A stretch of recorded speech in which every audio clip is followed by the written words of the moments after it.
Call it a thinking man's detective tale. The players, a thieving Italian count, the philosopher Descartes, and a Google search.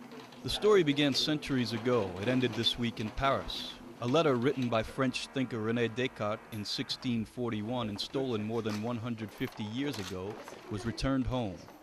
The hero?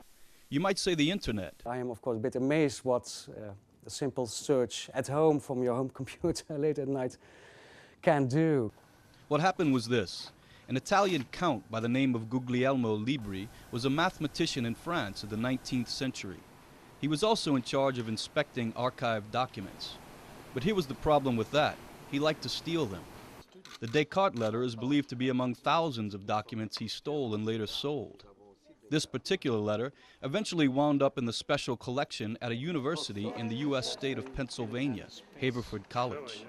And there it remained, until this guy sat down at his computer on a January night and did an internet search. I immediately clicked on it and I received a PDF file. And when I opened that, I immediately saw that part of that collection was a letter of Descartes. So he emailed the school, which knew it had the letter, but did not know it was considered missing and had been stolen. Keep in mind, this was no ordinary letter. To start with, it was written by Descartes, the man considered by many to be the father of modern philosophy, the author of the phrase, "I think, therefore I am." But the letter also contained real substance. In it, the great thinker discusses his soon-to-be published Meditations on First Philosophy. It was an important moment. Descartes was in the process of correcting the proofs for Meditations, which was to be published several months later in Paris in 1641. He was in Holland, so he corrected his proofs by correspondence. The school's next move may come as a shock. School officials didn't put up a legal defense. They didn't ignore the guy who found the letter.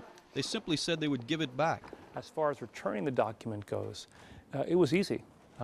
As soon as we learned that the document was originally stolen by a third party, Count Libri, we realized it wasn't ours. We had acquired a provenance that wasn't ours, and we were happy to return it. So they visited one of France's oldest libraries this week for the handover.